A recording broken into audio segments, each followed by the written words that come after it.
The Indian Ocean island of Diego Garcia is home to a U.S. airbase that launched the most powerful bombers that were key to winning the war in Iraq.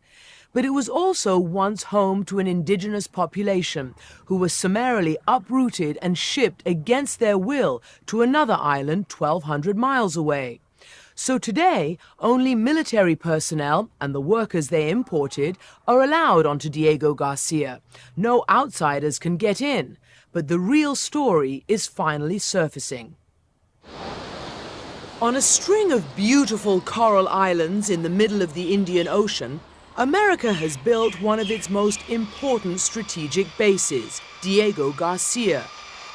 Today it's home to B-52s, and now for the first time stealth bombers as well, all just 7 hours flying time from downtown Baghdad.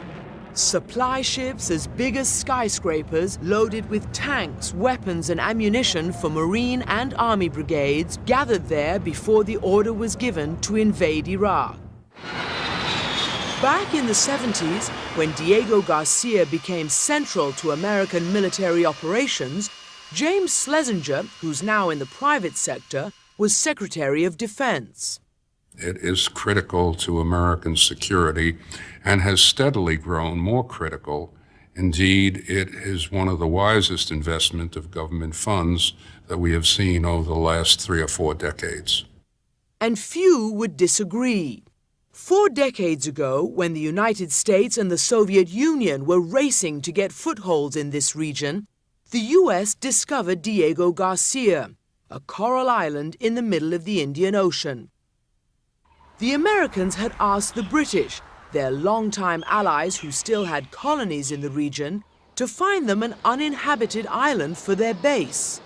It's always preferable not to have inhabitants around. It reduces any risk of intelligence operations against the base and the possibility of sabotage. But there was just one problem.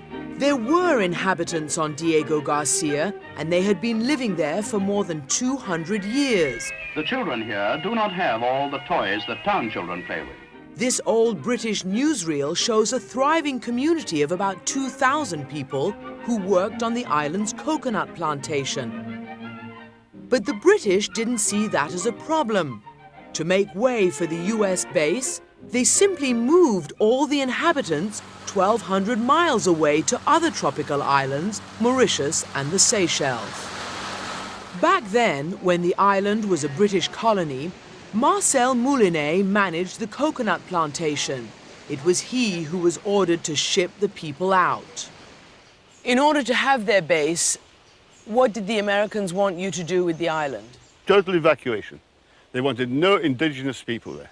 How did you evacuate? Well, when the final time came and the ships were chartered, they weren't allowed to take anything with them except a suitcase of their clothes. The ships were small and they could take nothing else, no furniture, nothing. The people of Diego Garcia say they left paradise and landed in hell when they were dumped here in the urban slums of Mauritius. They had brought no possessions, and as islanders who had lived off fishing and farming, they had no real professional skills. No one helped them resettle or paid for the homes they lost. They simply were forced to become squatters in a foreign land. Before the final evacuation, the British had cut off the ships that carried food and medicine to Diego Garcia. Jeanette Alexis's family was one of the last to leave. My father was told that we had to leave the island because the Americans were moving in and it wasn't safe to remain on the island anymore. They say they didn't force people off the island. I mean, if you stop feeding me, if you don't give me work, you bring in sheep and you tell me that this is the last trip, otherwise if I stay back, I will starve to death. What other force do you need to get me out?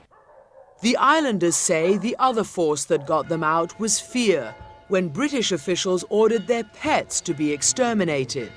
They were gassed with exhaust fumes from American military vehicles. It's hard to believe that people would do that. Yes, in fact it did happen, and you can imagine the pressure that put on the population there. It was just terrible for people. When you boarded that ship, finally, for your last trip out of Diego Garcia, what do you remember?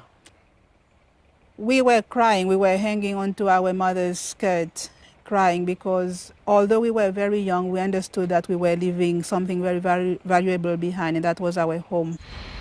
And for the next 30 years, the world never knew what had happened to Diego Garcia's original people. No outsiders are allowed onto Diego Garcia, so this secret stayed hidden until one of the exiled islanders, Olivier Bancoul, started organizing his community. He was angry by the years of misery that his people had been forced to endure. 3 of his own brothers drank themselves to death, dispirited by their poverty and unemployment. One of his sisters was so homesick that she committed suicide. And it's very sad. This is why I will never give up. All the difficulty is because of the US and the UK. They have turned people's life into a nightmare. So 3 years ago, Olivier traveled to London to take the British government to court. His big break came when he and his lawyer, Richard Gifford, found secret documents that had recently been declassified that described the agreement between the United States and British governments to build the base on Diego Garcia. Here we have the legal expert in the Foreign Office, in which he's got a paragraph headed "Maintaining the Fiction." The fiction that Diego Garcia had no native people. These British documents show colonial officials thought that no one would notice if they deported the islanders. Were you surprised when you started digging at the memos you found between the Americans and the British? I find it rather shameful, yes. Here we have a rather interesting little memorandum of the British government. There will be no indigenous population except seagulls. Another British document confirms that evicting the people and leaving the island to the seagulls was done at the request of the United States. It reads, "The United States government will require the removal of the entire population of the atoll by July." The Americans telling that to the British? Yes, and the British were only too happy to oblige.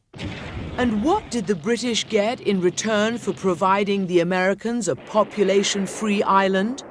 Polaris missiles for their submarines. The US reduced the price by $14 million, or 5 million British pounds.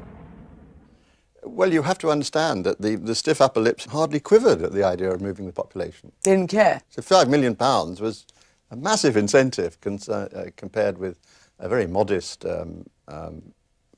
conscience problem. Uncovering this paper trail brought Gifford and Bancoul a stunning victory. Britain's highest court ruled that deporting Diego Garcia's native population was illegal.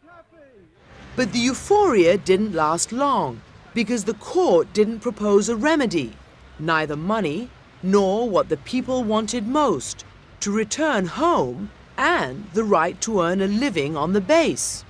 Do you think, given the security situation right now, the war on terrorism, do you think they will ever really be able to go back to Diego Garcia? The position of the islanders is that they never objected to the US base on Diego, but the islanders are extremely bitter that they are denied employment on the base, precisely because they come from there.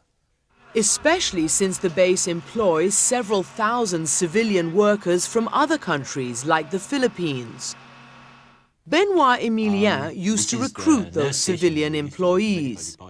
That's me again with the commanding officer. Your job was to find workers to work on that top secret American base. Were native Diego Garcians ever allowed to go back and work there? Definitely no.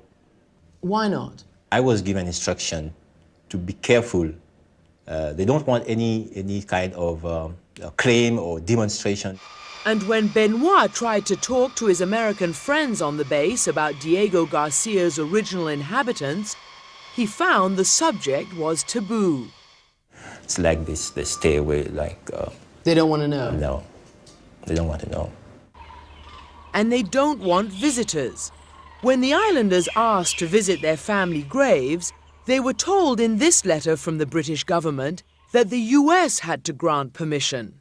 It reads, "We have consulted the US authorities who have confirmed that they cannot agree to it at the present time." So last August, the islanders appealed directly to President Bush. But the Bush administration said it was Britain's call.